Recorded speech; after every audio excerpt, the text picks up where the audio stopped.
His personality again at the weekend was great for awareness, and through that programme we had a lot of people very kindly donating, because it does make a difference, because we spent, I think, nearly £5 million in just over 2 years. And that again wouldn't have happened if it wasn't for yourself and lots of other supporting. So thanks them. It's beginning to make a difference, but we need to keep going till we win the game, boss. Yeah. How do you feel about the progress? You know, you've raised money, you've taken advice about, you know, how it should be invested and spent into research and what have you. Progress is going very well because we're challenging the professors, because I've got nothing to lose, and we brought them all together, which is great. So it's about 10 or 12 professors meet every 6 months, and it's lovely to see them talking, because before they didn't communicate with each other. So that's making a big difference, and there's a couple of trials that are going to start into 2020, which is the first sort of major trials in the UK ever. So that's going to make a big difference to a lot of patients as well, because that gives them a bit of hope. We need to continue until there's a real one that makes a big difference. The eye-opener for me was when you told me this, that basically it's a commercial industry, isn't it? The drugs and the research industry. You said, you know, because there aren't enough, if I want to use the word sufferers, of MND, there aren't enough of them. A lot of the drugs companies are not interested in taking their piece of research work further, because actually the payback is not going to be there in terms of drug sales. There's not enough of you. And what you've done is turn that around, because you want to make the money to make these people sit up and take notice. Well, we do awareness first of all, and it's such a horrific issue. Your whole body shuts down, the muscles disappear. So eventually all you can communicate with your eyes is the end term. Everything has to be done by someone else.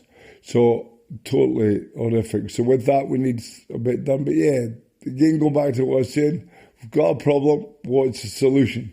Solution is trying to get a drug on the table. And yes, there's only 500 people in Scotland that has this issue, so it's not commercially viable for big drug companies. But what it might, MND, if we get a cure here, might lead into the solutions of other neurological issues. That's a lovely big word for this time of the morning. And that might make it again for a lot of the companies. But no, the fight's there, Monty. And again, I think it comes from the way we've been brought up with the sport and the horses and the rugby, that don't give in. If somebody gets you a position in the rugby team, you've got two options. One, giving in, or fight to get it back again. And this is certainly a fight to try and make a difference. And we'll continue till we win the game.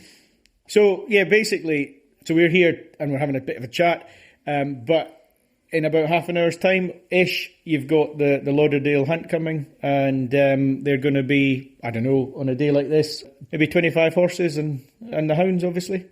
I think there's quite a lot of footfall on now as well, which is good, and not looking forward to working them here. It happens to be once, twice a year. Open arms, good ladies involved in the horsing and obviously the hunt as well. And delighted to know a lot of friends from the hunt, so I hope they have a very good day.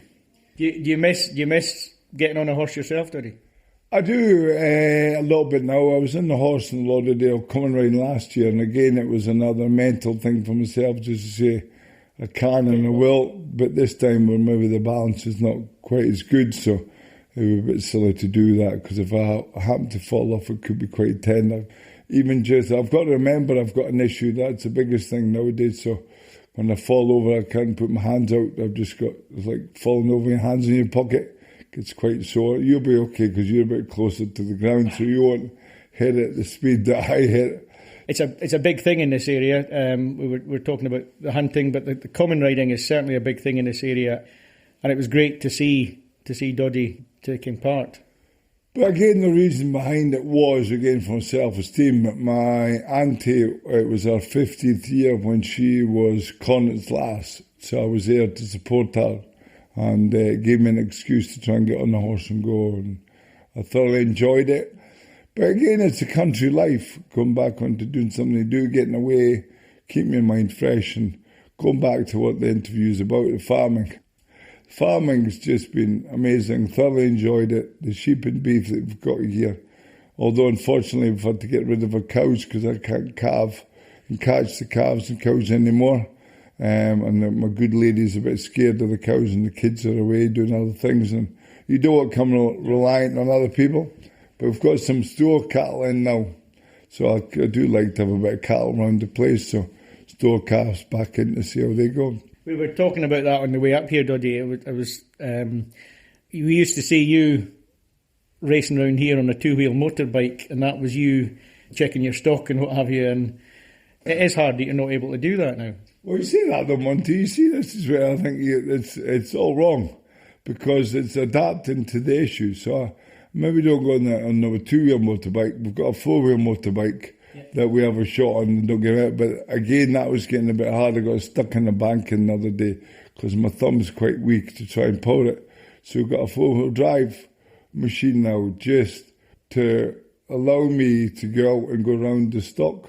This is an on-farm podcast that you're listening to. We're trying to tell the rural story, and Doddie must be the best. Doddie's very much a rural character.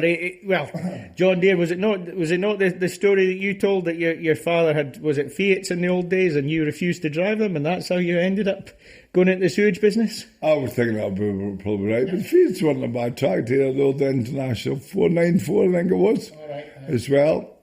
But I'm a John Deere man. Nothing runs like a Deere, and some people say there's nothing as dear as a John Deere. Yeah, you've got your old Fordson as well, haven't you? Got a wee Dexter, yes. And I think the best toy I bought, which is quite strange, I've got about 100 horse tractor.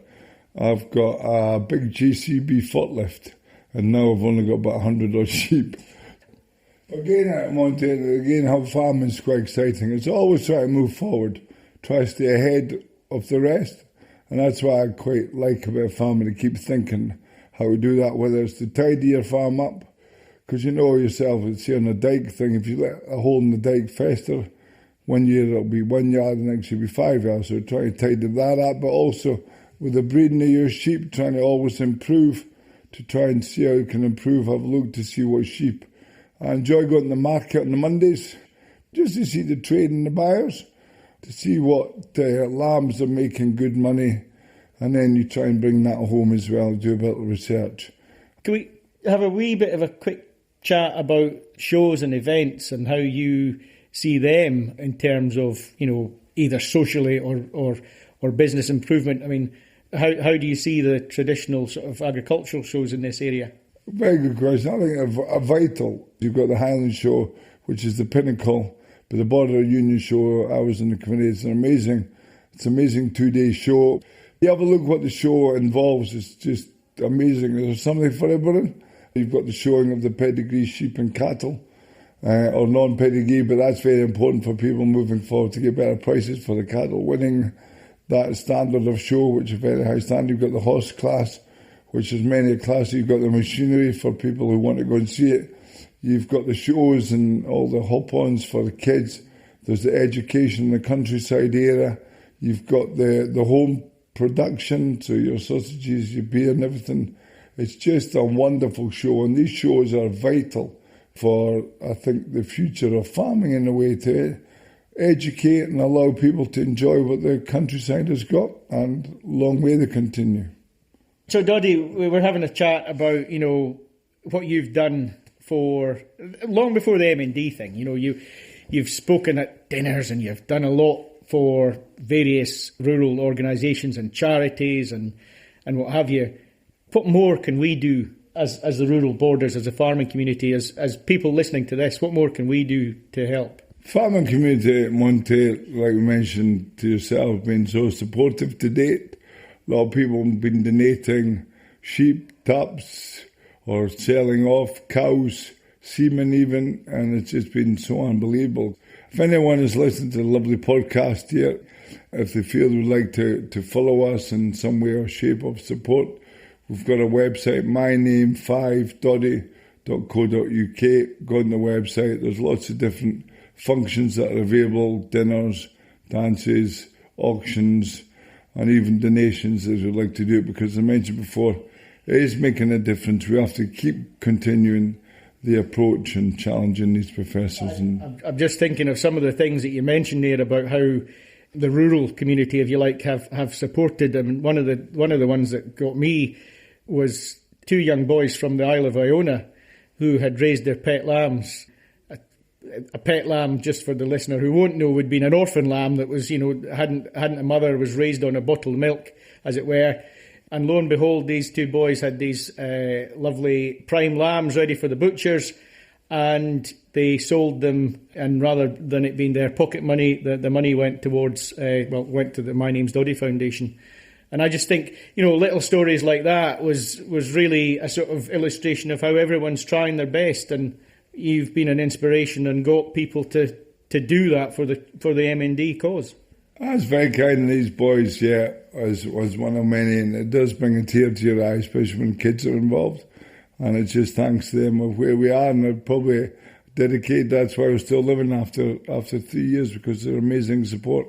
Gives me a reason to get up in the morning, Monty, and a long way to continue. But yeah, if anyone is delighted to support us, because we've also got a podcast coming out, but we've called it a Dodcast. And it's really to try and communicate with the MND public, because some people maybe can't get out their house. So we're trying to bring the MND to their house to allow them to hear and see what research is going on behind, because there is a bit of hope at the moment. We have to continue that, and people maybe don't see it how I see it. Because again, my team keeps me in front of everything, and we speak to the professors on a weekly basis, and there's a lot happening. So we're putting the Dodcast out as a 6-program Dodcast to really speak to the people behind the scenes, how it affects the family, what research is going on there, and to keep everyone pretty similar to what you're trying to do as well. Doddie, what's ahead? What's coming up? What's the next milestones in what your journey is? Well, getting through another Christmas, which is great, so that'll be good. That'll be 4th Christmas now we've got through, brilliant, with the family time, another new year. But the main, I think, focus for myself is continue the journey of M&D, but I've got my 50th birthday in July, so that's what we're striving to keep fit and keep alert for. So that'll be a big party, and then our big celebration come then, and then if things are still looking well, the following year, 2021, is the Lions tour to South Africa. So that'll be another milestone of where we are. But ultimately, it's the goal of trying to keep the pressure on the professors to get a cure to MND is my main focus. Yeah, South Africa, because that was your Lions tour, wasn't it? It was, yeah, a number of years ago in '97, and the kids and I went to New Zealand 3 years ago, because I didn't think I would get to the Lions 4 years ago to South Africa. So if we got to both, it would be a major milestone for everyone. So that's the goal at the moment. That was great having a chat with Doddie, and we're now outside, and the Lauderdale Hunt have arrived. What is there? 20 odd horses, quite a lot of foot followers, and I think they're going to have, well, the weather's okay, and I think they're going to have a decent enough morning of it, or a decent enough day of it. Ladies and gentlemen, I want to thank Doddie and Kathy for having us today. So thank you very, very much. It's very kind of them. Thank you.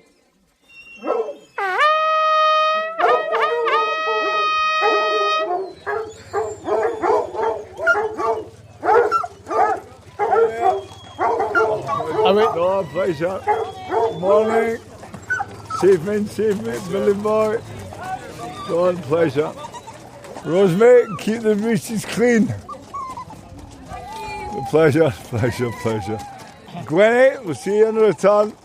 Mikey boy. Many thanks to Doddie. I hope you found this podcast interesting. Subscribe, please, to the rest of our on-farm podcasts. That's us for the day. Thank you. Rogan, Josh, lovely to see you. We'll be following you in a minute once we finish feeding the sheep. Right. There we go, it's all done. Good man. Thank you very much, Doddie. Pleasure. My pleasure. So I hope you've enjoyed that podcast. It's the first in a series of 5 or 6 that we're going to be recording right here in the rural borders, thanks to the support of Border Union Agricultural Society and their Centenary Fund. Thank you very much to them for their support. I hope you've enjoyed it. Thank you.